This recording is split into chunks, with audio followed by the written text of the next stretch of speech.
بسم الله الرحمن الرحيم.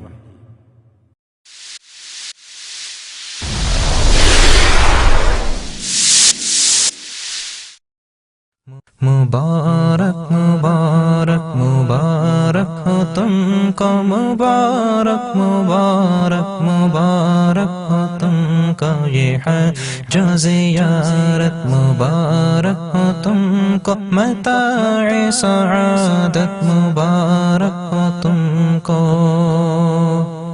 وہ ہر سمت انوار، ہر سمت تجلی، وہ ہر سمت انوار، ہر سمت۔ اگر آپ پر حج فرض ہے اور آپ نے اسے ادا کرنے کا ارادہ کر لیا ہے تو اللہ تعالیٰ کی اس نعمت عظمیٰ کی قدر کو محسوس کیجئے اور شکر ادا کیجئے۔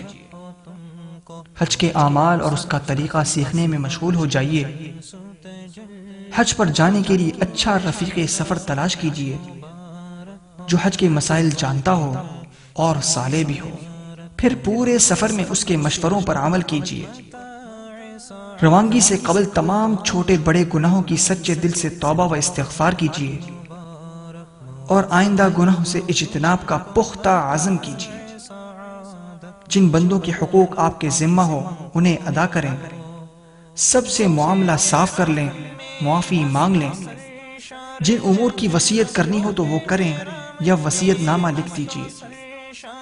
سفر شروع کرنے سے پہلے نیت کا جائزہ لیجئے کہ نفس و شیطان نے ریا و دکھاوے یا کسی دنیاوی نفع کی نیت تو دل میں نہیں ڈال دی، صرف اور صرف اللہ کے حکم کی تعمیل، اس کی رضا اور آخرت کے ثواب کو مقصد بنائیے۔ سعادت مبارک ہو تم کو وہ ہر سمت انوار۔ حج کی 3 قسمیں ہوتی ہیں۔ پاکستان سے جانے والے حجاج عام طور پر حج تمتع کرتے ہیں، چنانچہ یہاں صرف حج تمتع کا بیان ہوگا۔ حج تمتع کے 2 حصے ہوتے ہیں۔ نمبر 1 عمرہ، جو کہ حج سے پہلے ادا کیا جاتا ہے۔ نمبر 2 حج۔ حج تمتع کا پہلا حصہ یعنی عمرے کا طریقہ، جو حضرات صرف عمرہ کر رہے ہوں وہ بھی اسی طرح عمرہ کریں۔ احرام کا طریقہ: جب روانگی کا وقت قریب ہو تو سر کے بال سنواریں، خط بنوائیں، ناخن تراشیں، مونچھیں کتریں، زیر ناف اور بغل کے بال صاف کریں۔ احرام پہننے سے پہلے غسل کریں یا وضو کر لیں۔ مستو سرشار رہنا ہو احرام میں، مستو سرشار رہنا غموں سے فراغت۔ غسل یا وضو کے بعد مرد ایک چادر باندھ لیں اور دوسری اوڑھ لیں۔ ہو تم کو متاع سعادت، مبارک ہو تم کو وہ حج و زیارت، مبارک ہو تم کو متاع سعادت، مبارک۔ جوتے وغیرہ اتار کر ہوائی چپل پہن لیں، جبکہ خواتین سلے ہوئے کپڑے بدستور پہنے رکھیں، البتہ چہرے پر کپڑا نہ لگنے دیں۔ جس کا آسان طریقہ یہ ہے کہ ایسی ٹوپی پہن لیں جس پر چھجا لگا ہو، اس چھجے سے نقاب گرا لیں۔ اگر مکروہ وقت نہ ہو تو سر ڈھانپ کر 2 رکعت نفل نماز ادا کریں۔ وہ کیف سعادت، مبارک ہو تم۔ ایک مشورہ: ہوائی جہاز سے جانے کی صورت میں ہوائی جہاز میں احرام باندھنا زیادہ مناسب ہے، لہذا نیت و تلبیہ کے علاوہ باقی کام گھر یا ایئرپورٹ پر کریں، اور جب ہوائی جہاز فضا میں بلند ہو جائے اس وقت نیت اور تلبیہ پڑھیں۔ واضح رہے کہ احرام کی پابندیاں نیت اور تلبیہ پڑھنے کے ساتھ شروع ہوتی ہیں، صرف چادریں باندھنے سے نہیں۔ سعادت مبارک ہو تم کو، مبارک ہو وہ ملتزم پردوں۔ اب اپنا سر کھولیں اور ان الفاظ میں نیت کریں: اللہم انی ارید العمرہ فیسرھا لی وتقبلھا منی۔ ترجمہ: اے اللہ، میں آپ کی رضا کے لیے عمرے کی نیت کرتا ہوں، آپ اس کو میرے لیے آسان کر دیجئے اور قبول فرما لیجئے۔ نیت کے ساتھ ہی مرد بلند آواز سے اور خواتین آہستہ آواز سے خشوع و خضوع اور ذوق و شوق کے ساتھ 3 بار تلبیہ پڑھیں۔ تلبیہ کے الفاظ یہ ہیں: لبیک اللہم لبیک، لبیک لا شریک لک لبیک، ان الحمد والنعمت لک والملک لا شریک لک۔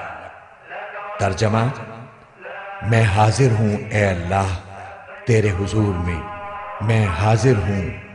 میں حاضر ہوں، تیرا کوئی شریک نہیں، میں حاضر ہوں، ساری تعریفیں اور سب نعمتیں اور ملک و بادشاہت تیری ہی ہے، تیرا کوئی شریک نہیں۔ اس کے بعد درود شریف پڑھ کر یہ دعا مانگے: اے اللہ، میں آپ کی رضا اور جنت مانگتا ہوں اور آپ کی ناراضگی اور دوزخ سے پناہ مانگتا ہوں، اور اس موقع پر ہمارے آقا حضور اکرم صلی اللہ علیہ وسلم نے جو دعائیں مانگی یا بتلائی ہیں وہ بھی مانگتا ہوں، وہ سب دعائیں میری طرف سے بھی قبول کر لیجئے۔ احرام کی پابندیاں۔ نیت اور تلبیہ پڑھتے ہی احرام کی پابندیاں شروع ہو جائیں گی۔ اب آپ سلا ہوا کپڑا نہیں پہن سکتے، ایسا جوتا نہیں پہن سکتے جو آپ کے پاؤں کی پشت پر ابھری ہوئی ہڈی کو ڈھانپنے والا ہو۔ صابن سے ہاتھ منہ نہیں دھو سکتے، حجامت نہیں بنوا سکتے، بلکہ جسم کے کسی حصے کا ایک بال بھی نہیں توڑ سکتے، ناخن بھی نہیں تراش سکتے، خوشبو نہیں لگا سکتے، ہم بستری نہیں کر سکتے، بلکہ ایسی کوئی بات بھی نہیں کر سکتے جو اس کی خواہش کو ابھارنے والی ہو اور جس سے نفس کو خاص لذت ملتی ہو۔ کسی جانور کا شکار نہیں کر سکتے، حتیٰ کہ اپنے بالوں یا کپڑوں پر چلنے والی جوؤں کو بھی نہیں مار سکتے۔ مبارک سفر کا آغاز۔ جب حرم شریف کی طرف یہ مبارک سفر شروع ہو جائے تو دوران سفر بکثرت تلبیہ پڑھتے رہیں، اور جب حرم شریف کی حدود شروع ہو تو یوں دعا کیجئے: لبیک اللہم لبیک، لبیک لا شریک لک لبیک، ان الحمد والنعمت لک والملک لا شریک لک، لبیک اللہم لبیک، لبیک لا۔ ترجمہ: اے اللہ، یہ آپ کے حرم اور امن کی جگہ ہے، بس جہنم کو مجھ پر حرام فرما دیجئے اور اس دن کے عذاب سے ہمیں مامون فرمائیے جس دن آپ اپنے بندوں کو اٹھائیں گے، اور مجھے اپنے دوستوں اور اہل طاعت میں سے بنا لیجئے۔ حرم شریف میں حاضری۔ ذوق و شوق سے تلبیہ پڑھتے ہوئے مکہ معظمہ میں داخل ہوں۔ گاڑی آپ کو معلم کے مکان پر پہنچا دے گی جو آپ کی رہائش کے لیے معین کیا گیا ہوگا۔ بہتر ہے کہ آپ سامان اپنے رہائشی مکان میں محفوظ کریں۔ ضرورت ہو تو آرام کر لیں اور آرام کے بعد وضو کی حالت میں مسجد حرام جائیں۔ مسجد حرام میں داخل ہوتے وقت یہ دعا پڑھیں: بسم اللہ والصلاة والسلام علی رسول اللہ۔ پھر پورے ادب کے ساتھ دایاں پاؤں اندر رکھیں اور یہ دعا کریں: رب اغفر لی ذنوبی وافتح لی ابواب رحمتک۔ مسجد میں داخل ہوتے وقت نفلی اعتکاف کی نیت کر لینا مستحب ہے۔ دوسروں کو ایذا پہنچانے سے اجتناب کرتے ہوئے آگے بڑھیں۔ جب بیت اللہ پر نظر پڑے تو راستے سے ہٹ کر ایک طرف کھڑے ہوں اور یہ اعمال کریں: نمبر 1، اللہ اکبر 3 مرتبہ کہیں۔ نمبر 2 لا الہ الا اللہ 3 مرتبہ کہیں۔ نمبر 3 دونوں ہاتھ دعا کے لیے اٹھائیں اور درود شریف پڑھ کر خوب دعائیں مانگیں۔ یہ دعا کی قبولیت کا خاص وقت ہے۔ دعا سے فارغ ہو کر آپ طواف کی تیاری کر لیجئے۔ وضو نہ ہو تو وضو کر لیں۔ استباح، اور چادر کو دائیں بغل سے نکال کر بائیں کندھے پر ڈالیں۔ اس طرح دایاں کندھا کھلا رہنے دیں۔ اس طرح کرنے کو استباح کہتے ہیں۔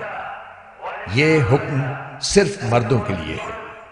یاد رہے طواف باوضو ضروری ہے۔ وضو کے بغیر طواف صحیح نہ ہوگا۔ تلبیہ جو احرام سے شروع ہوا تھا وہ عمرے کا طواف شروع کرنے پر ختم ہو جاتا ہے۔ طواف کی نیت۔ اب خانہ کعبہ کے سامنے اس طرح کھڑے ہوں کہ پورا حجر اسود آپ کے دائیں طرف رہ جائے۔ اس کے لیے پہلے فرش پر سیاہ پٹی بنی ہوئی تھی جو اب ختم کر دی گئی ہے۔ اب حجر اسود کے سامنے اوپر کی طرف سبز لائٹ لگی ہے، اس سے مدد لی جا سکتی ہے۔ بغیر ہاتھ اٹھائے طواف کی نیت ان الفاظ میں کریں: اے اللہ، میں آپ کی رضا کے لیے عمرے کا طواف کرتا ہوں، آپ اس کو میرے لیے آسان کر دیجئے اور قبول کر لیجئے۔ استقبال، پھر اپنا رخ بیت اللہ کی جانب رکھتے ہوئے دائیں جانب کھسک کر حجر اسود کے بالکل مقابل آ جائیے اور کانوں تک ہاتھ اٹھا کر یہ دعا پڑھیے: بسم اللہ اللہ اکبر وللہ الحمد والصلاة والسلام علی رسول اللہ، اور پھر دونوں ہاتھ چھوڑ دیں۔ استلام یا اشارہ استلام۔ پھر اگر کسی کو ایذا پہنچائے بغیر ممکن ہو تو حجر اسود کا استلام کیجیے۔ استلام کا مطلب یہ ہے کہ حجر اسود پر اپنی دونوں ہتھیلیاں اس طرح رکھیں جس طرح سجدے میں رکھی جاتی ہیں، اور ہاتھوں کے درمیان حجر اسود کو بوسہ دیجیے۔ اگر بوسہ دینا ممکن نہ ہو تو دور ہی سے ہاتھ اٹھا کر ان کا رخ حجر اسود کی طرف اور پشت اپنی جانب اس طور پر کیجیے کہ ہاتھ بالکل حجر اسود کے بالمقابل ہو۔ یہ استلام کا اشارہ ہے۔ پھر یہ دعا پڑھیں: بسم اللہ اللہ اکبر وللہ الحمد والصلاة والسلام علی رسول اللہ۔ اس کے بعد ہاتھوں کو چوم لیجئے۔ یاد رکھیے کہ بوسہ دینا مسنون ہے۔ اگر اژدہام کی وجہ سے کسی کو تکلیف دیے بغیر بوسہ دینے کا موقع نہ ہو تو بوسہ دینا ضروری نہیں ہے۔ استلام کے بعد دائیں طرف مڑ کر طواف شروع کریں۔